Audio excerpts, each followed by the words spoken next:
നോയമ്പിൻ്റെ ധ്യാനത്തിലേക്ക് ഏവർക്കും സ്വാഗതം. 40 രാവും 40 പകലും ദൈവത്തിൻ്റെ സന്നിധിയിൽ ഒപ്പമുണ്ടായിരുന്ന ദൈവം നമ്മോടുകൂടെ എന്ന് നാം ഏറ്റുപറയുന്ന കർത്താവായ യേശു ക്രിസ്തുവിൻ്റെ ആഴമേറിയ ദൈവിക ദർശനമാണ് ഈ നോയമ്പ് കാലഘട്ടത്തിലൂടെ നാം ഓർക്കുന്നത്.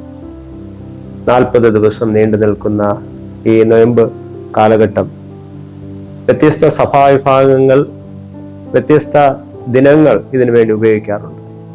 50 ദിവസത്തോളം നോയമ്പ് ആചരിക്കുന്ന ഈസ്റ്റേൺ ട്രഡീഷനിലെ ചർച്ചസ് ഉണ്ട്. നമ്മൾ കോമൺ ആയിട്ട് 40 ദിവസത്തെ നോയമ്പിനാണ് പ്രാധാന്യം കൊടുക്കുന്നത്. 40 എന്ന സംഖ്യ വളരെ പ്രാധാന്യമുള്ള സംഖ്യയാണ്. പഴയ നിയമ കാലഘട്ടത്തിലും 40 എന്ന സംഖ്യ പ്രാധാന്യത്തോടെ ഓർക്കുകയാണ്. ഒരു കൊച്ചു കഥ ലോകപ്രസിദ്ധമായത് ഇപ്രകാരമാണ്. മാതൃഭൂമിയുടെ പ്രഗത്ഭനായ ഒരു എഡിറ്റർ 10 വാചകം കൊണ്ട് ഒരു ചെറു കഥ രൂപപ്പെടുത്തുന്നതിനെ കുറിച്ച് ഒരു വേദിയിൽ പങ്കുവച്ചു. ലോകത്തിൽ തന്നെ 25 ലക്ഷം രൂപ സമ്മാനമുള്ള ചെറുകഥാ മത്സരം. ആകെ 10 വചനം മാത്രമേ ഉപയോഗിക്കാവൂ. ആ കഥ ഇപ്രകാരമാണ്. ഒരിക്കൽ ഒരു മനുഷ്യൻ ഒരു ബസ് സ്റ്റാൻഡിൽ ബസ് കാത്തു നിൽക്കുന്നു. അതിന് ഓപ്പോസിറ്റായിട്ട് 4 നില കെട്ടിടത്തിന് മേളിൽ ഒരു കുഞ്ഞ് അവിടെ തോക്ക് വെച്ച് വെടിവെക്കുന്ന ഒരു കളി കളിച്ചുകൊണ്ടിരിക്കുന്നു. 2-ാം ദിവസം ആ മനുഷ്യൻ ആ സ്ഥലത്തെത്തിയപ്പോൾ അവിടെ അതേ കുഞ്ഞ് ഈ മനുഷ്യനെ നോക്കി തൻ്റെ വിരലുകൾ ഉപയോഗിച്ച് വെടിവെക്കുകയാണ്. ഈ മനുഷ്യൻ അവിടെ വെടിയേറ്റ് വീഴുന്നതായിട്ട് അഭിനയിക്കുന്നു. 3-ാം ദിവസവും അത് തുടർന്നു. ആ കുഞ്ഞ് അവിടെ നിന്ന് വെടിവെക്കുന്നു. ഈ മനുഷ്യൻ വെടിയേറ്റതായിട്ട് അഭിനയിക്കുന്നു. തൊട്ടടുത്ത ദിവസം അദ്ദേഹം ബസ് കിട്ടുവാൻ ഒരല്പം വൈകി. ഈ മനുഷ്യൻ ആ കുഞ്ഞിനെ നോക്കി കുഞ്ഞ് വെടിവെക്കുന്നുണ്ട്. ഈ മനുഷ്യൻ വെടിയേറ്റതായി അഭിനയിക്കുന്നു. പക്ഷെ ഒരു കാര്യം കൂടി മനുഷ്യൻ ചെയ്തു. തൻ്റെ വിരലുകൾ ഉപയോഗിച്ച് ആ കുഞ്ഞിനെ വെടിവെക്കുന്നതായിട്ട് അദ്ദേഹം കാണിച്ചു. പ്രിയമുള്ളവരെ, ആ കുഞ്ഞ് വെടിയേറ്റ് നിലത്തേക്ക് പതിച്ചു.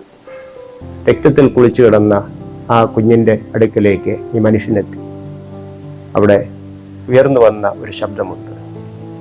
നമുക്കൊരുപാട് സഹിക്കുവാനും ക്ഷമിക്കുവാനുമൊക്കെ കഴിഞ്ഞിരിക്കാം. പക്ഷേ കുഞ്ഞു മനസ്സുകൾക്ക് ചെറിയ ഒരു അഭിനയം പോലും സഹിക്കുവാൻ, നമ്മിൽ നിന്നുയരുന്ന ഒരു പ്രകോപനം പോലും സഹിക്കുവാൻ കഴിയുന്നില്ല എന്നുള്ള ഒരു യാഥാർത്ഥ്യം. മത്തായി എഴുതിയ സുവിശേഷം 4-ാം അധ്യായത്തിൽ യേശു കർത്താവ് ഈ ലോകത്തോട് പറയുന്ന നോയമ്പിൻ്റെ അതിശക്തമായ സന്ദേശമുണ്ട്. പരീക്ഷകൻ 3 കാര്യങ്ങൾക്ക് യേശുവിൻ്റെ അടുക്കൽ വന്നു. ഒന്നാമത്തേത്, യേശുവിൻ്റെ വിശപ്പിനെ ചൂഷണം ചെയ്തുകൊണ്ട് ഈ കല്ലിനെ അപ്പമാകുവാൻ കൽപ്പിക്കുക. എന്നാൽ കർത്താവ് തക്ക മറുപടി നൽകുകയാണ്. ദൈവത്തിൻ്റെ വചനം കൊണ്ട് ഉപജീവനം നടത്തുവാൻ കഴിയും, ജീവിക്കുവാൻ കഴിയുമെന്നുള്ള സന്ദേശം. 2-ാമത്തെ പരീക്ഷകന്റെ സാന്നിധ്യം ഉയർന്ന ഒരു മലയിൽ കൊണ്ട് എത്തിക്കുകയാണ്. താഴേക്ക് ചാടുവാൻ കൽപ്പിക്കുകയാണ്.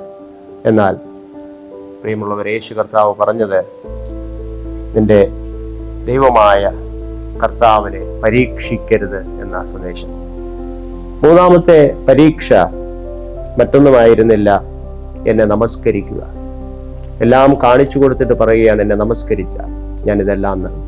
യേശു കർത്താവ് പറയുന്നു, സാത്താനെ എന്നെ വിട്ട് പോ. നിന്റെ ദൈവമായ കർത്താവിനെ നമസ്കരിച്ച് അവനെ മാത്രമേ ആരാധിക്കാവൂ എന്ന് കൽപ്പിച്ചിരിക്കുന്നു. മത്തായി എഴുതിയ സുവിശേഷം 4-ാം അധ്യായം 1 മുതൽ 10 വരെയുള്ള തിരുവചനങ്ങളിലാണ് നാം ഈ ഭാഗത്തെ കാണുന്നത്. വിശന്നിരിക്കുന്ന സമയങ്ങളിൽ പ്രിയമുള്ളവരെ, സാത്താൻ പലപ്പോഴും നമ്മുടെ മധ്യേ കടന്നു വരാറുണ്ട്. വിശപ്പിനെ ചൂഷണം ചെയ്യുന്ന സാത്താൻ. താഴേക്ക് ചാടുക എന്നുള്ള ഒരു സന്ദേശം. നമുക്കൊരുപാട് ജീവിതത്തിൽ എടുത്തുചാട്ടങ്ങളുണ്ട്. നമ്മുടെ എടുത്തുചാട്ടങ്ങളെ പലപ്പോഴും ചൂഷണം ചെയ്യുന്ന സാത്താൻ. 3-ാമത്തേത്, നമസ്കരിക്കുക. എന്നെ നമസ്കരിച്ചാൽ എല്ലാം നിനക്ക് നൽകാമെന്നുള്ള സന്ദേശം. ഈ 3 ഘട്ടങ്ങളെയും കർത്താവ് അതിജീവിച്ചത് തിരുവചനത്തിലൂടെയാണ്. ഈ വചനം നമ്മെ വിശുദ്ധീകരിക്കട്ടെ, ഈ വചനം നമ്മെ ബലപ്പെടുത്തട്ടെ, ഈ വചനം നമ്മെ നാൾക്ക് നാൾ ഈ ദൈവവുമായി ചേർന്ന് നിൽക്കുവാൻ പ്രാപ്തിപ്പെടുത്തട്ടെ. ആമേൻ.